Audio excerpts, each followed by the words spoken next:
The J. Giles Band must be one of the busiest bands in the country. I took a look at their itinerary the other day, and within 1 week, they had dates booked at the Fillmore East in New York City, colleges in Connecticut, Washington, North Carolina, and Maine. Those are all different states, and some thousands of miles separate Maine from North Carolina, and for a rock band, it's pretty expensive to move around unless they have a lot of dates, and J. Giles certainly has that. I managed to see them at the Fillmore East last week, where they appeared on the same bill as 10 Years After. I'd not have enjoyed being in 10 Years After and having to follow a J. Giles, for the J. Giles Band really knocked the audience out. It is too often true that the Fillmore audience either gives an act a standing ovation or no applause at all, but in this case the 3 standing ovations and the 2 encores were honest demands of an enthusiastic audience. Peter Wolf, the incredibly funny and fantastic lead singer of the band, was talking after the show about how difficult it was to be the second act on the bill, how everyone was just primed for 10 Years After, and how the band had to work harder to get the crowd moving. Their efforts were certainly not wasted, for as the J. Giles Band did versions of Homework, First I Look at the Purse, Cruise, and other numbers from their first Atlantic album, I had the most enjoyable evening I've had at the Fillmore in a long time. Here I am talking to Peter Wolf of the J. Giles Band about their first album, which is called the J. Giles Band. Okay, we're running down the things here, folks, on the back of the album because I want to get them all.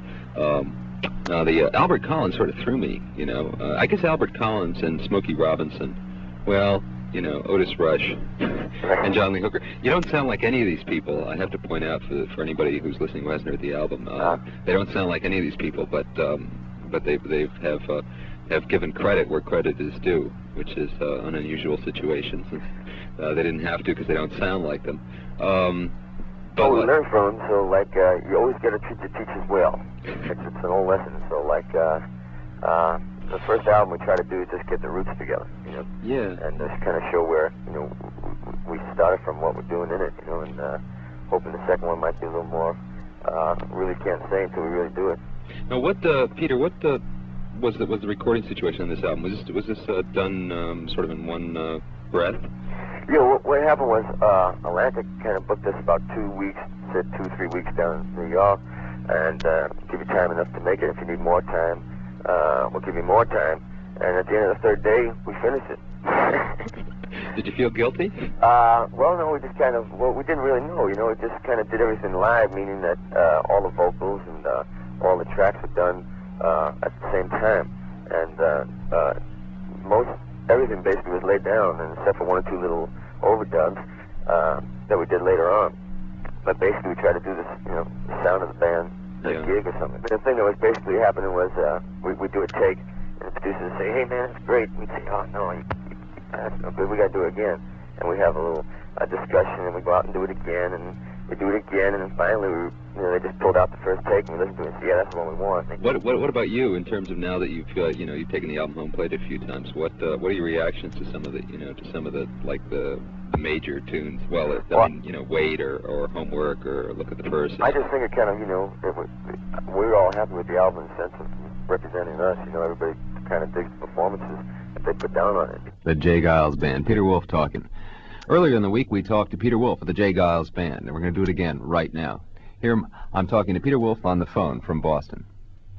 Let me ask you, as a New Yorker, you are a New Yorker, right? I'm getting that kind of started out there, yeah. Started out there.